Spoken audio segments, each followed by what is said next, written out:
ركز من الحته دي، ما تقلقش، اقعد على كرسيك وبراحتك وهنجيب لك شاي وقهوه واللي انت عايزه. الشفع علي وفاطمة، علي وفاطمة. الوتر واحد ما له ثاني، الوتر محمد المصطفى. الشفع محمد وعلي والوتر فاطمة. والشفع والوتر، فالشفع علي والوتر محمد. قال يا ابن رسول الله زين والشفع؟ قال تلك علي وفاطمة، أولئك علي وفاطمة. والشفع والوتر يعني يوم العيد يوم عرفة. زين.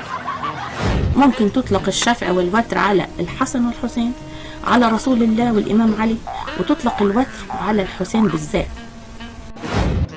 بعضهم قالوا أن الوتر هو الله تعالى لأنه واحد ما إله شريك. الله يخرب بيوتكم، انتوا شفتوا الكلام ده؟